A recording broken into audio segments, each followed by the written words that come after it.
Hi friends, this is Sumita Pandey. आज का विषय है सूरदास पद। इसके पहले हम लोग first and second paragraph first video में पढ़े थे, तो अब हम जानेंगे थर्ड वीडियो में थर्ड पैराग्राफ। हमरे हरि हारिल की लकड़ी, मन क्रम वचन नंद नंदन उर, यह दृढ़ करी पकड़ी। जागत सोवत स्वप्न दिवस निसी, कान कान जकरी। सुनत जोग लागत है ऐसो, ज्यों करी करुई ककरी। सो तो व्याधि हमको ले आए, देखी सुनी न करी। यह तो सूर तिन्हीं ले सौंपो, जिनके मन चकरी। तो सबसे पहले कठिन शब्द देखेंगे। हरि ईश्वर, कृष्ण को यहाँ पर बताया जा रहा है। हारी हारिल एक पक्षी जो सदैव यानी कि हमेशा अपने साथ पैरों में लकड़ी लिए रहता है। दृढ़ करी पकड़ी, मजबूती से पकड़ा हुआ यानी कि जोर से पकड़ा हुआ।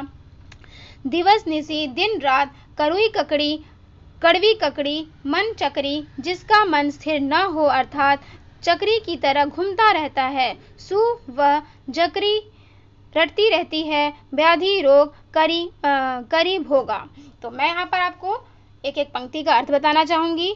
हमारे हरि हारिल की लकड़ी, तो इन पंक्तियों में गोपियां कहती है कि कृष्ण उनके लिए हारिल की लकड़ी हैं। जिस तरह हारिल पक्षी लकड़ी के टुकड़ों को अपने जीवन का सहारा मानता है, उसी प्रकार श्री कृष्ण भी गोपियों के जीवन का जीने का आधार हैं।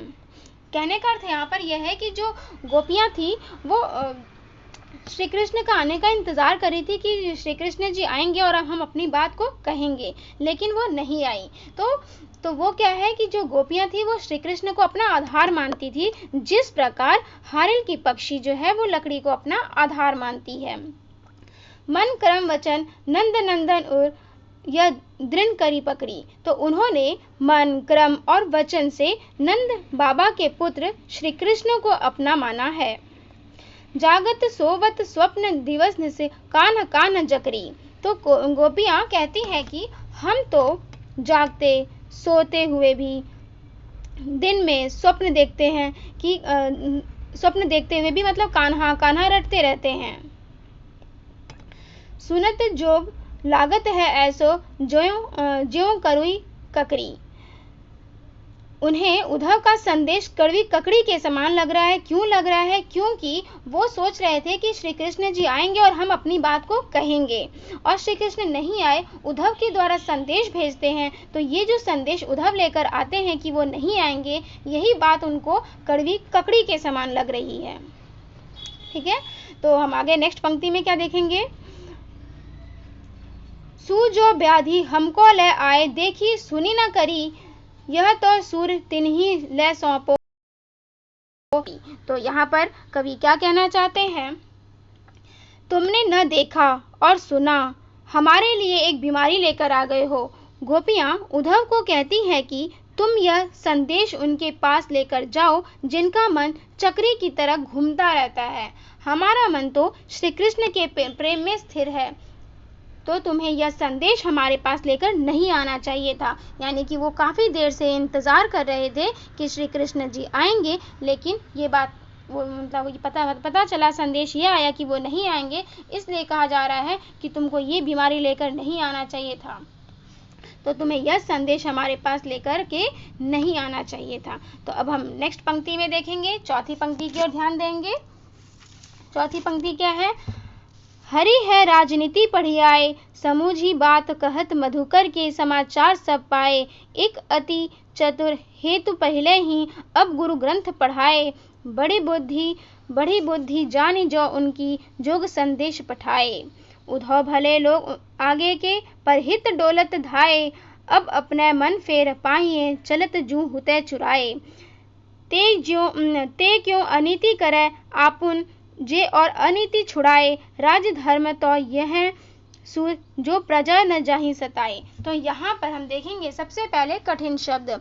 मधुकर, भौरा, उद्धव के लिए संबोधन। हेतु थे, जोग संदेश, योग का संदेश, आगे के पहले के, डोलत धाए, घूमते फिरते थे, फिर पाइए पा लेंगी, अनीति करे अन्याय करते हैं, राजधर्म राजा का धर्म। तो यहाँ पर पहले पंक्ति के अनुसार हम इसके अर्थ को जानेंगे। हरी है राजनीति पढ़िए। तो यहाँ पर गोपियाँ कहती हैं कि श्री कृष्ण ने राजनीति पढ़ ली है। तो कहने का अर्थ है कि जब श्री कृष्ण वृंदावन में थे तो वो ठीक थे, तो उनके अंदर कोई पॉलिटिक्स नहीं था, ठीक है।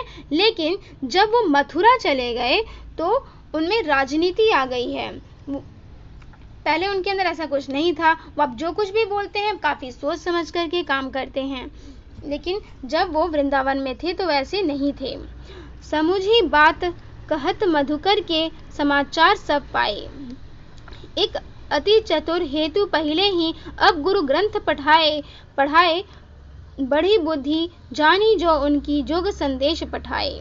तो यहाँ पर कवि क्या कहना चाहते हैं, गोपियाँ बात करती हैं कि व्यंग पूर्वक कह रही हैं कि वे तो पहले से ही बहुत चालाक थे। कौन? श्री कृष्ण पहले से ही बहुत चालाक थे, पर अब उन्होंने बड़े बड़े ग्रंथ पढ़ लिए हैं जिससे उनकी बुद्धि बढ़ गई है। तभी तो हमारे बारे में सब कुछ जानते हुए भी उन्होंने हमारे पास उद्धव से योग का संदेश भेजा। यानी कि वो खुद नहीं आए, वो काफ़ी चालाक थे, उन्होंने उद्धव के द्वारा संदेश भेजा है। नेक्स्ट देखेंगे, उद्धव भले लोग आगे के पर हित डोलत धाये, अब अपने मन फेर पाहिए चलत जू हुते चुराए। तो उद्धव जी का इसमें कोई दोष नहीं है, उद्धव की तो इसमें कोई गलती नहीं है। ये भले लोग हैं जो श्री कृष्ण जो दूसरों के कल्याण करने में आनंद का अनुभव करते हैं। गोपियाँ उद्धव से कहती हैं कि आप जाकर कहिएगा कि यहाँ से मथुरा जाते वक्त, यानी कि जो श्री कृष्ण थे जब वो मथुरा जा रहे थे तब हमारा मन भी अपने साथ ले गए थे, वे वापस कर दे। यानी कि उन्होंने काफ़ी उम्मीद लेके बैठे थे कि श्री कृष्ण को हम सारी बात कहेंगे, ये सब कहेंगे, जो कुछ भी कहेंगे, वो काफ़ी उम्मीद लेके गोपियाँ बैठी हुई थी।